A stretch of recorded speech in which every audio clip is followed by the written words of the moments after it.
Ed Wood has earned a notorious reputation as one of the worst filmmakers in history.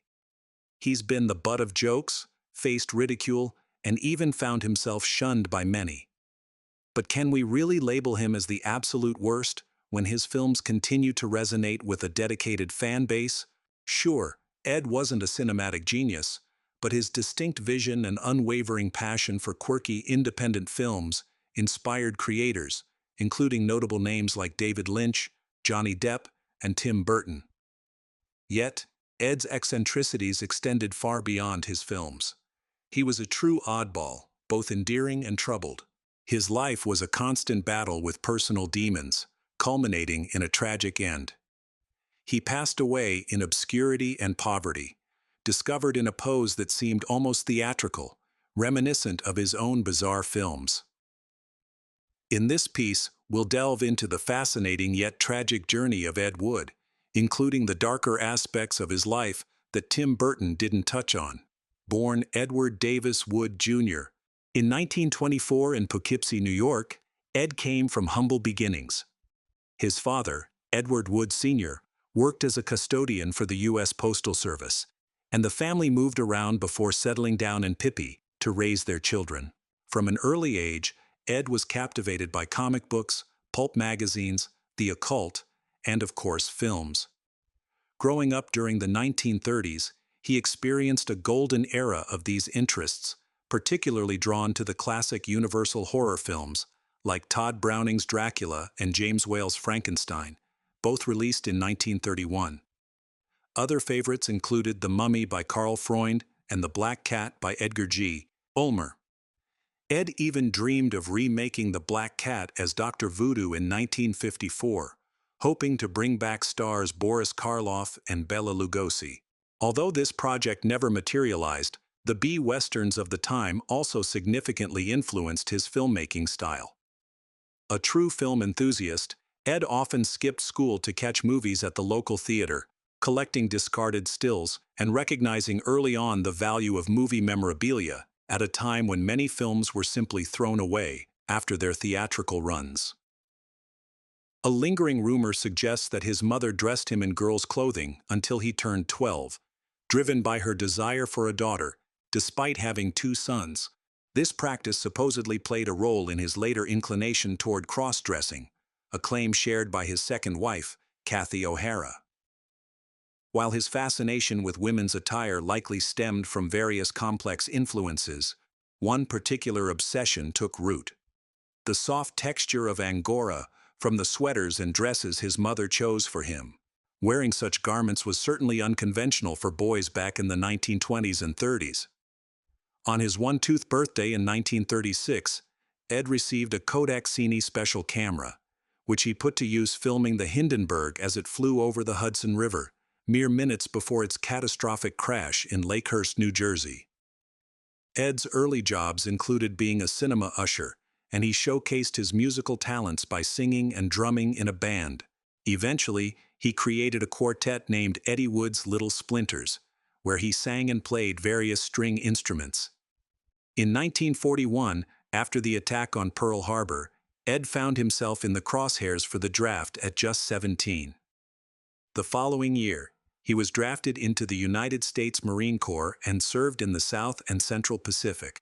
He saw combat in the Marshall Islands, and he survived the grueling Battle of Tarawa, which resulted in over 3,000 casualties within 72 hours. Although Ed claimed that a Japanese soldier's rifle knocked out most of his front teeth, military records indicate otherwise. They document his role in recovering bodies on Bashi and highlight the Japanese bombing raids on Baitio and the Ellis Islands instead. After a prolonged ordeal due to injuries, he was fitted with false teeth, which he humorously used to entertain his wife Cathy by flashing a toothless grin. Ed also boasted about working as an intelligence agent in the South Pacific before being shot in the leg, ultimately leading to a recurring fasciitis infection that sidelined him to office duties.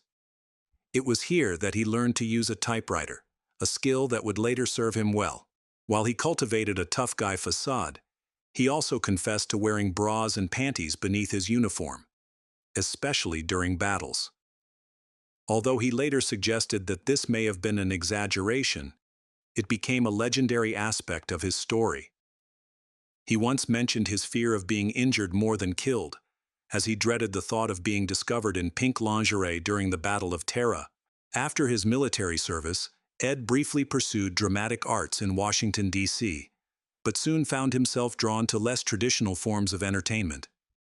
He toured the country with a traveling freak show, where he gained notoriety as a carnival geek, famously biting the heads off live chickens on stage. He also took on the role of half-man, half-woman, a character that perfectly matched his unique preferences. By 1947, Ed had moved to Hollywood, where his good looks quickly opened doors to acting roles in various theater productions. During this colorful period, he also appeared in around 125 commercials for story ad films and about 30 for play ad films, along with a handful for Pie Quick. In 1948, Ed Wood took his first step into filmmaking with Crossroads of Laredo, a western featuring Duke Moore. The film was shot without sound, with the intention of adding music, sound effects, and dialogue later. Unfortunately, it remained unfinished during Wood's lifetime. Although Ed had filmed and edited all the footage, there was no budget left for dubbing. For years, Thomas was stuck with this silent version of an Ed Wood film. It wasn't until 1995 that Thomas, along with Ed's former girlfriend and protégé Dolores Fuller, found investors to dub the film. Even Ed's most devoted fans didn't expect a low-budget reworking of his first film to rival Citizen Kane. In one memorable scene, a loose horse wanders between two dueling men who simply step around it and continue their fight instead of reshooting the scene. While some might see this as a quirky touch of realism, most viewers found it rather silly. To be fair, many low-budget B-westerns from the 1930s and 1940s, especially those from smaller studios like Monogram and PRC, shared the same aesthetic as Crossroads of Laredo, so Ed wasn't alone in this regard. Despite the film's lack of release, Wood didn't let this setback deter him. That same year, he established his own drama troupe and staged The Casual Company, a play he wrote about the Marine Corps. Unfortunately, the production closed after just 1 week due to poor reviews. Nevertheless, Wood continued to find theater work to sustain him in the following years.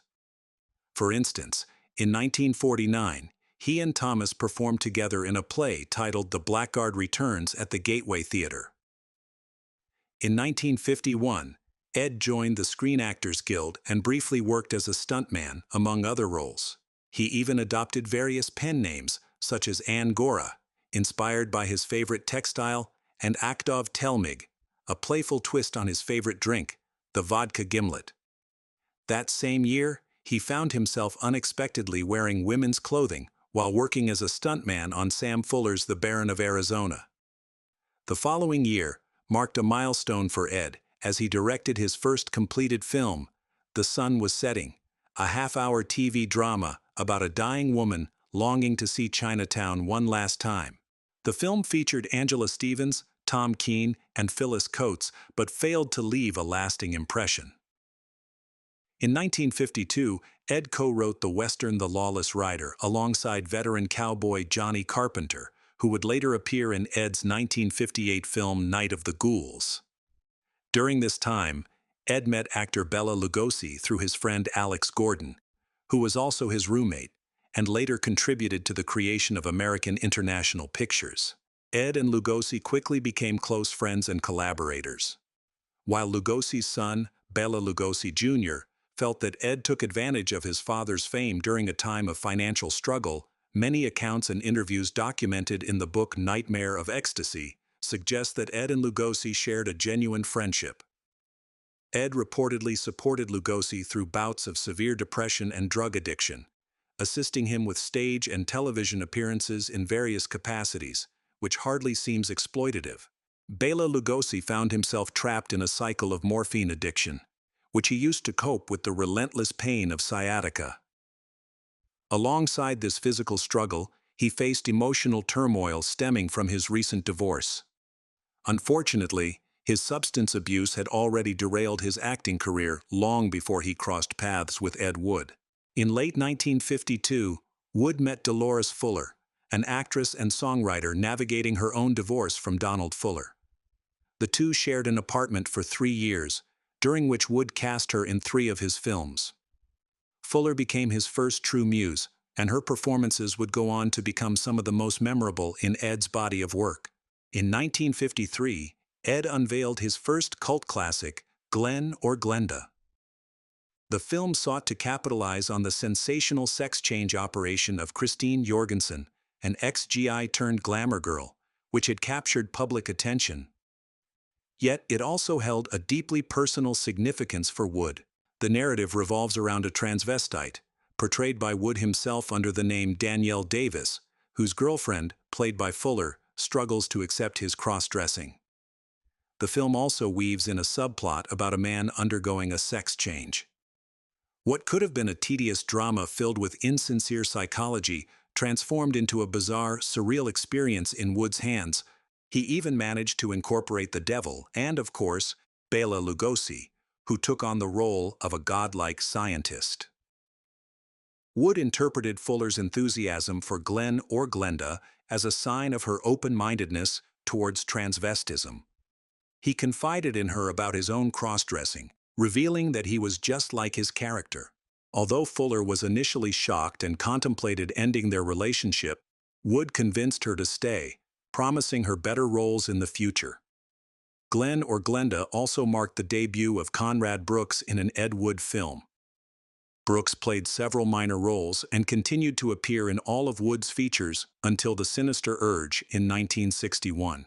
In later years, especially from the mid-1980s onward, Brooks became a beloved figure in the independent film scene, largely due to his connection with Wood. The film was produced by George Weiss, a young, small-time producer with a handful of films to his credit, including the intriguingly titled Test Tube Babies from 1948. Weiss went on to produce numerous exploitation films, focusing more on sensationalism than nuanced storytelling. Despite this, he granted Wood ample creative freedom. While Weiss's personal opinions on the final product remain unclear, his primary concern was making films quickly and cheaply for profit. Glenn or Glenda was shot in just 5 days. Upon release, it barely broke even. Despite its low budget, the subject matter was too avant-garde for its time. Even with the public's interest in Christine Jorgensen, it wasn't until later that the film found its audience among fans of the bizarre. These enthusiasts embraced the film as a unique exploration of a still misunderstood topic. By the 1980s and 90s, their support led to multiple video and DVD releases, along with screenings on television and in theaters. In the same year that Ed Wood released Glenn or Glenda, he also created Crossroad Adventure, a half-hour pilot for a TV series that never came to fruition. Wood later mentioned that the project was overlooked in favor of Wild Bill Hickok, which starred Guy Madison. Back in the early 1950s, Western TV shows were all the rage. If you wanted to pitch a series, it had to be a Western. However, the market was flooded with these shows, making it tough for new pilots to break through unless they offered something truly unique. While Crossroad Adventure was competently made, it simply didn't have that standout quality to compete with the existing lineup of cheap westerns. In 1954, Ed Wood teamed up with his friend Alex Gordon, who was an executive producer for The Lawless Writer and later worked with American International Pictures. Together, they co-wrote Jailbait, a film noir that pushed Wood out of his comfort zone. The gritty realism typical of the noir genre clashed with Wood's love for fantasy, pulp elements, and horror motifs. Jailbait tells the story of a killer forcing a plastic surgeon to change his face, and while it features some of Ed's signature gruesome details, it lacks his usual flamboyant style. As per usual, Ed shot the film quickly and inexpensively, wrapping it up in just 4 days, and it showed. He spent so much time setting up the camera that he had little chance to direct the actors effectively. This is evident in Steve Reeves's awkward performance as a cop. Reeves, who was Mr. Universe in 1950 and new to acting, would later gain fame as Italy's first Hercules. The cast also included Dolores Fuller as the heroine, veteran actor Lyle Tabbitt as the inspector, and Herbert Rawlinson, a silent film star turned character actor, as the plastic surgeon. Originally, Bela Lugosi was supposed to play the surgeon, but he had to decline due to prior commitments, and he tragically passed away shortly after filming wrapped. Ed brought on costume designer Latata Griffin, known simply as Latata, a significant achievement for Edward Davis Wood Productions. Latata had gained fame for her stunning gowns, worn by stars like Joan Crawford and Dorothy Dandridge, and she made history as the first black woman signed by a major Hollywood studio as a costume designer. At the time she met Wood, she was recovering from a shocking personal ordeal. Latata and Ed would collaborate on nearly 24 films, creating some of his most memorable costumes. During this period, Alex Gordon, who co-wrote Jailbait and shared an apartment with Ed, inspired him for his next project. This led to one of Ed's most notorious films, Bride of the Monster. This ambitious project required elaborate sets, including a futuristic lab and advanced special effects. The storyline featured a man transforming into a giant and battling a giant squid, demanding a larger budget than usual. Ed successfully secured Lugosi to portray the mad scientist, adding star power to the film. The rest of the production unfolded with Ed Wood's characteristic improvisation. In the story, Lugosi's character takes refuge in a derelict house deep in the swamp, protected by his hulking sidekick Lobo, and a giant squid that resembles more of an octopus. The scientist attempts to engineer a race of giants, but his plans come under threat when an Eastern European spy and an inquisitive reporter, played by Loretta King, stumble upon his secret hideout. Not one to miss an opportunity, the scientist feeds the spy to the squid and intends to use his mysterious growth rays on the reporter. Lobo, who has developed feelings for the reporter, ends up confronting the scientist during a chaotic tussle. Ultimately, the scientist faces his own creation, growing into a giant himself but tragically meeting his demise courtesy of his own monstrous squid. The synopsis may read like a campy tale, but Ed's unique vision is what transforms the film into pure entertainment. Lacking the budget for professional sets or props, Wood ingeniously repurposed anything that bore even a hint of technological flair as laboratory decor. Instead of authentic brick walls, he settled for some rather shoddy brick wallpaper. The special effects were nothing to write home about either. When the scientist becomes a giant, all he does is slip on some platform shoes to add a few extra inches to his stature. The climactic showdown with the squid?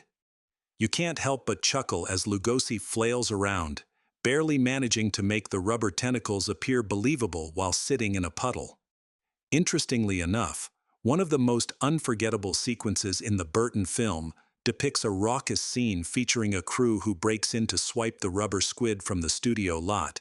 Wood often recounted this tale as if it were reality, but the truth was much simpler.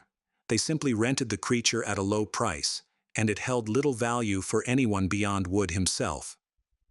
Regardless of the exaggeration, this anecdote speaks volumes about his unwavering creativity and relentless drive to produce films by any means necessary.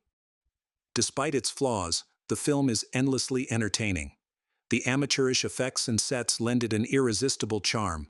It's hard not to admire Wood's ambition, as he genuinely believed he was crafting more than just a run-of-the-mill sci-fi flick. The one part of Bride of the Monster is the comic relief character, Kelton the Cop, portrayed by Paul Marco.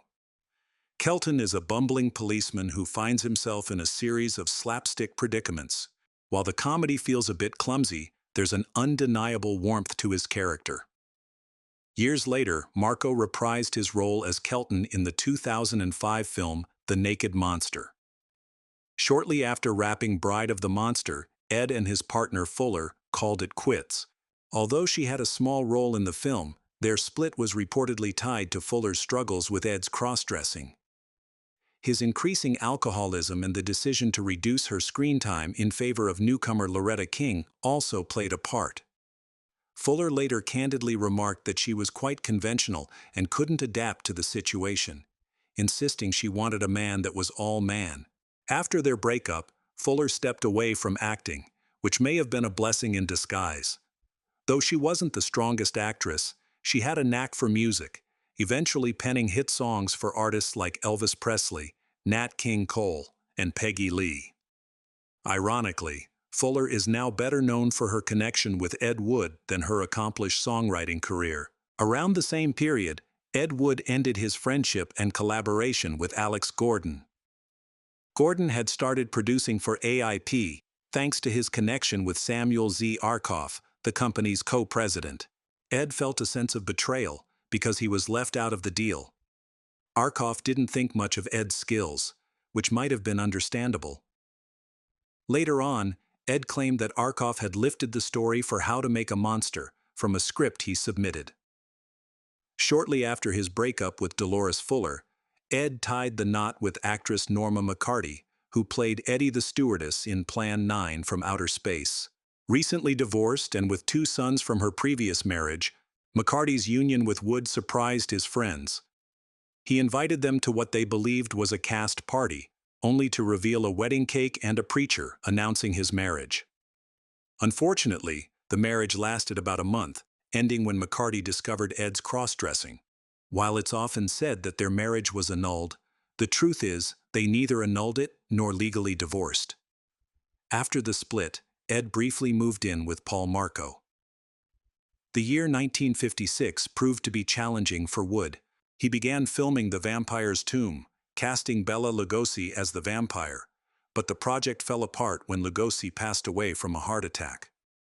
Wood was reportedly one of the last people to see him alive. Some footage from this film later found its way into Plan 9 from Outer Space. Lugosi's death also derailed other planned projects, including a TV series titled Dr. Akula, the film Dr. Voodoo, a remake of The Black Cat, and a horror western called The Phantom Ghoul, which was supposed to feature Lon Chaney Jr., John Carradine, and Tor Johnson, among others. Wood had grand plans for this film, intending to write and produce it while Harold Daniels would direct, but once again, his ambitions were dashed. Ed also tried his hand at a teenage action film called Rock and Roll Hell, but he had to scrap it when producer George Weiss pulled out. The leftover material ended up in the hands of actor Conrad Brooks. Over the next decade, Wood and Brooks attempted to finish the film, but it wasn't released until 1993 as part of the anthology film Hellborn, and even then, it was only in fragments. Some clips from Rock and Roll Hell later appeared in Night of the Ghouls and The Sinister Urge. On a brighter note, one of Ed's scripts, originally titled Teenage Girl Gang, was transformed into a film called The Violent Years in 1956. Directed by William Morgan and produced by Headliner Productions, this film presents a delightfully over-the-top story about a teenage girl gang wreaking havoc in a small town, committing crimes like rape and murder. Made on a shoestring budget, it includes some of Wood's trademark dialogue and is definitely worth a watch for fans. Interestingly, its plot shares similarities with Russ Meyer's later girl gang classic, Faster, Pussycat, Kill, although it doesn't quite reach the same cult status. In the early part of that year, Ed Wood crossed paths with Cathy O'Hara at a bar while enjoying drinks with Bela Lugosi. O'Hara was smitten with Wood right away, and before long, they tied the knot in Las Vegas. Even though Wood's first marriage hadn't been annulled, he always viewed O'Hara as his legitimate wife. One of the pillars of their relationship was O'Hara's acceptance of Wood's transvestism. She believed that for Wood, dressing in women's clothing wasn't about sexuality. Rather, it provided him with a sense of maternal comfort, particularly with his favorite Angora garments. In fact, even in his later years, Wood would venture out in public as his female persona, Shirley, a name that frequently appeared in his screenplays. He directed many of his later adult films while in drag, often neglecting to shave, which his cast and crew found amusing at the time.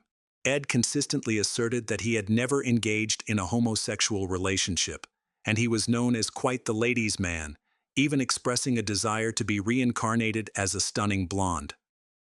However, O'Hara and Wood's mother, Lillian, never saw eye to eye. O'Hara described Lillian as a strict disciplinarian who had left a lasting psychological impact on Wood from a young age. Despite this, Wood would sometimes send money to his mother without O'Hara's knowledge. By late 1956, Wood began shooting his script Grave Robbers from Outer Space, which would later gain fame as Plan 9 from Outer Space. The film portrays aliens arriving in UFOs, attempting to conquer Earth by resurrecting the dead, specifically 3 corpses played by Vampira, Tor Johnson, and Bela Lugosi's stand-in, Tom Mason. Naturally, the Earthlings fight back and ultimately triumph. Like many of Wood's films, the absurd plot often gets overshadowed by the bizarre and surreal elements that unfold on screen.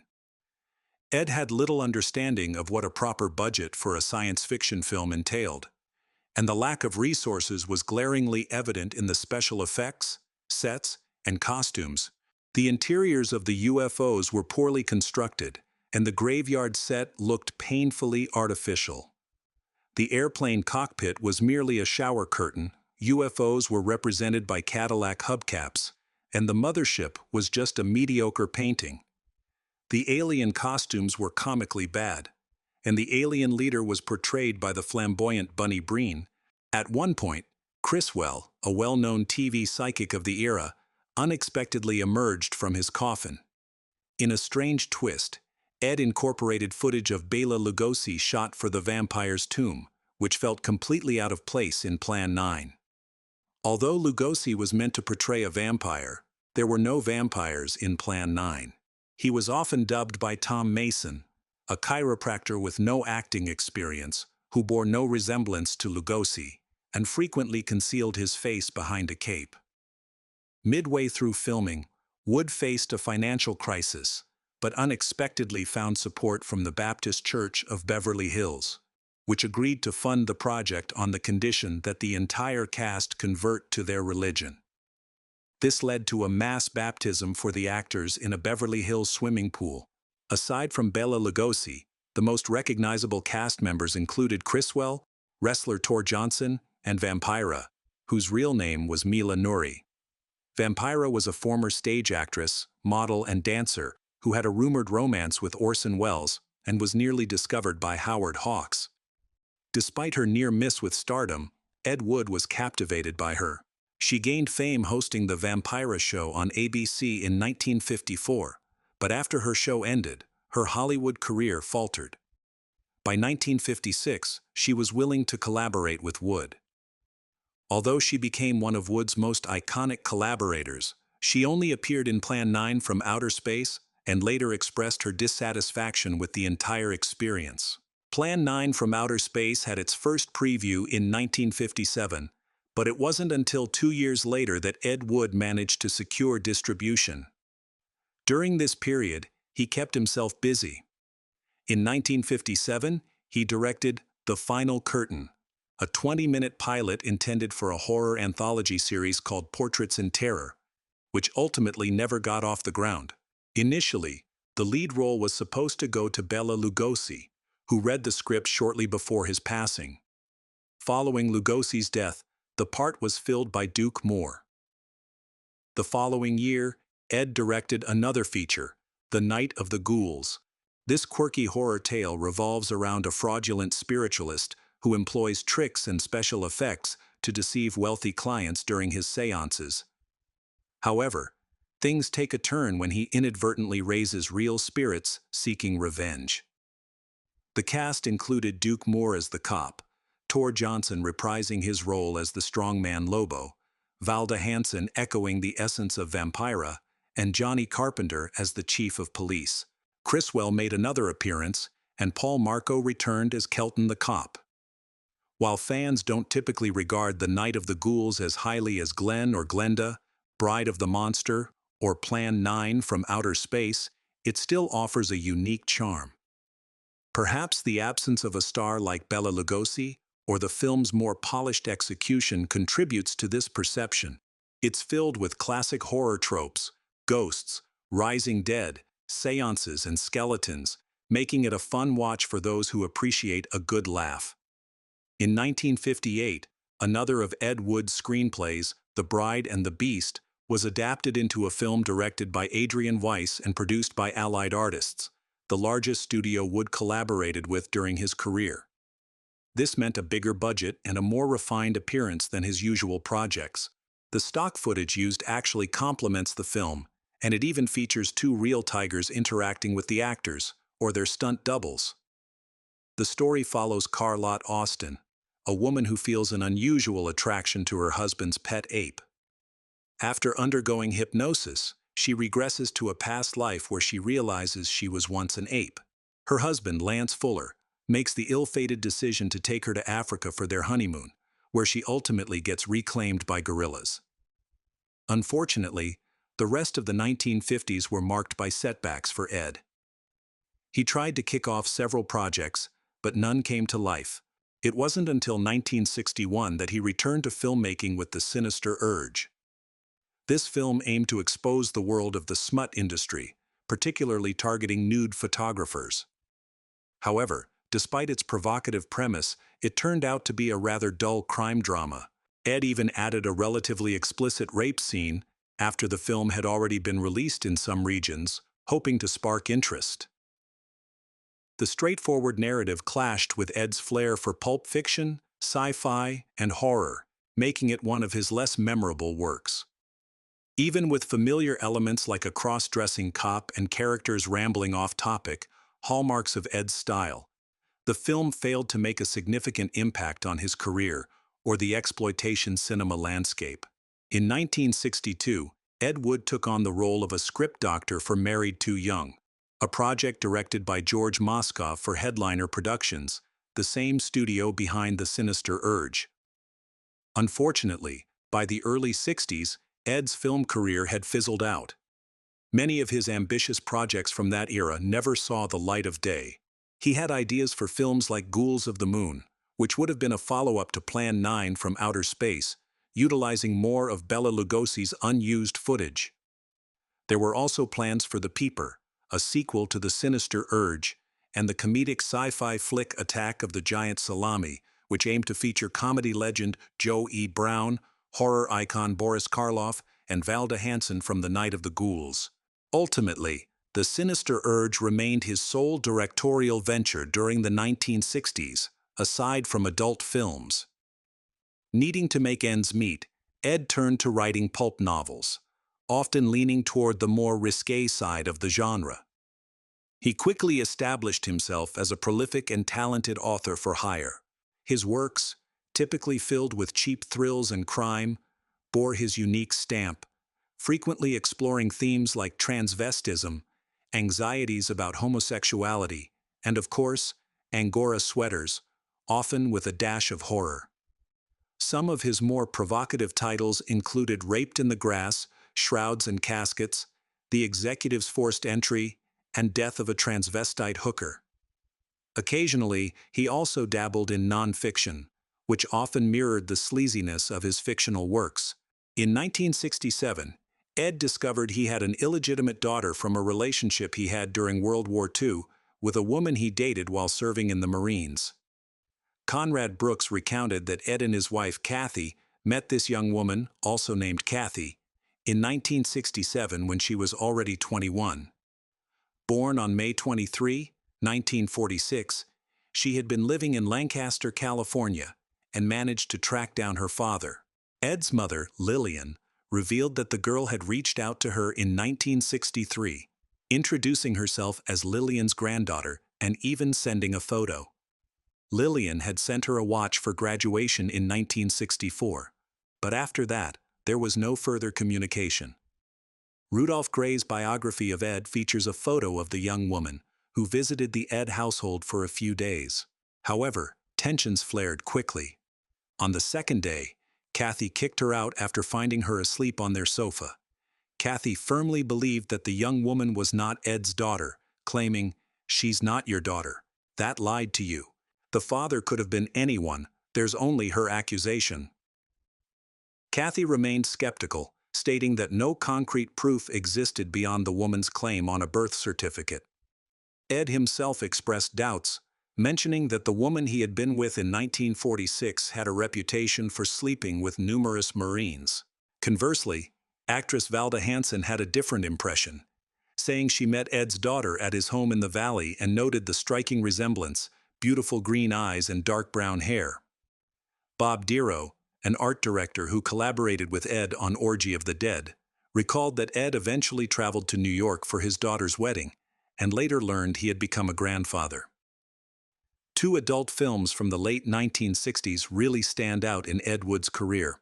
The first, 1,000,000 AC/DC, released in 1969 and directed by Ed DePriest, takes a humorous jab at genre films like 1,000,000 Years BC. While it primarily serves as a showcase for nudity, it does manage to deliver some laughs along the way. The second film, Love Feast, also from 1969 and directed by Joseph F. Robertson, features Wood not only as the screenwriter but also in the lead role. He plays a photographer who invites a parade of models to his home, only to find himself caught up in their bizarre fetishes, which include wearing women's shoes and a baby doll nightie. Even though Wood appears quite miserable, his face marked by the toll of alcoholism and his health in decline, this fits his character as a hapless sleazeball. By 1970, when Ed Wood returned to directing, the landscape of B-movies had shifted dramatically. The sexual revolution had ushered in an era focused on sex cinema and hardcore pornography, leaving behind the more restrained adult films of the previous decade. As a result, Wood's later works, like Take It Out in Trade, Necromania, The Only House, and Neo Cycler, leaned heavily into sexploitation. Necromania was released in both softcore and hardcore versions, while The Young Marrieds, his final feature as writer-director, was entirely hardcore. Though these films retained some of Wood's trademark oddity, they lacked the wildness that characterized his earlier 1950s creations. It's easy to wonder what a fully realized pornographic film would look like from Wood during his heyday. But by this time, he had already lost his creative spark. The relentless failures and struggles had drained his enthusiasm. The 1970s were particularly tough for Ed and his wife, Kathy, as they faced ongoing financial difficulties. Wood's alcoholism and his depression deepened, leading to a cycle of evictions. In his final years, Ed relied heavily on writing pornography novels to make ends meet, earning between $700 and $1,000 per book, which he would quickly spend on alcohol. Friends noted that he stopped bathing, and his living space became so filthy that he avoided visitors to conceal the squalor. Paul Marco recalled Wood lamenting about his lost potential, expressing that he should have been a millionaire. Their last apartment was in a high-crime area of Hollywood, surrounded by drug addicts, gamblers, and prostitutes. Wood often pawned his typewriters for cash and was regularly mugged on his trips to the liquor store. In a desperate move, he arranged for his paychecks to go directly to the liquor store owners. To avoid carrying cash, their apartment was always at risk of burglary. One night, a transvestite was murdered in the hallway outside their door, and gunshots echoed through the night. Friends reported that both Wood and Kathy could become violent when drinking, with stories of physical altercations, sometimes resulting in serious harm. Criswell once reflected on their volatile relationship, sensing that one might eventually kill the other. Despite these chaotic times, Kathy continued to profess her love for Wood long after his passing. Throughout it all, Wood never lost sight of his dream to be a respected film director. Starting in the early 1960s, Ed Wood dedicated himself to a script called I Awoke Early the Day I Died. This quirky film, which was entirely dialogue-free, tells the story of a madman who escapes from an asylum dressed in women's clothing. He stumbles from one melodramatic scenario to another, until he meets his end in an open grave, tragically breaking his neck. Sadly, Wood never saw this project come to life during his lifetime. On a fateful Sunday, December 10, 1978, Wood began to feel unwell and decided to lie down. From his bedroom, he requested a drink from Kathy, who declined. Moments later, he called out that he couldn't breathe. But Kathy, worn out by his demands, didn't respond. After 20 minutes of silence, she sent a friend to check on him, only to discover that he had succumbed to a heart attack. Kathy recalled the haunting image of Wood in that room, eyes and mouth wide open, clutching the sheets as if he had witnessed something unimaginable. He was cremated at Utter McKinley Mortuary, and his ashes were scattered at sea. A small memorial service took place at Peter Coe's apartment, attended by a handful of friends. Tragically, Wood's death went largely unnoticed. Even the local Los Angeles newspapers, including the entertainment magazine Variety, chose not to publish an obituary. Ironically, just as Wood passed away, a resurgence of interest in his work was on the horizon. In 1979, David Lynch's Eraserhead started to gain traction after 2 years of midnight screenings, a route that echoed Wood's own experiences. Lynch openly admired Wood and even incorporated elements from Glen or Glenda into his film. Then in 1980, Michael and Harry Medved labeled Wood's Plan 9 from Outer Space as the worst movie ever made in their book, The Golden Turkey Awards, which ironically reignited interest in his films. Suddenly, his works were being screened at film festivals and theaters once again. The rise of home video in the early to mid-1980s further fueled this revival, with distributors eager to share his films with a new audience. The renewed fascination continued into the late 1990s and early 2000s, coinciding with the popularity of DVDs. Unlike during his lifetime, Ed Wood's legacy flourished posthumously. This revival culminated in 1992 with the publication of Nightmare of Ecstasy, The Life and Art of Edward Davis Wood by Rudolph Gray, which became the definitive biography on Wood. In 1994, Tim Burton brought Wood's story to the big screen with Ed Wood, starring Johnny Depp, which won 2 Oscars. Who could have imagined that Ed would ever be connected to the Academy Awards? Ed's crowning achievement came in 1998, when his long-dreamed film I Awoke Early the Day I Died was finally produced by Ias Iliopoulos, featuring Billy Zane. This project served as a heartfelt tribute to Ed's unique vision. All these events illustrate that Ed Wood's legacy remains vibrant, even decades after his passing. Ed Wood stands out as the most recognized B-movie filmmaker in history.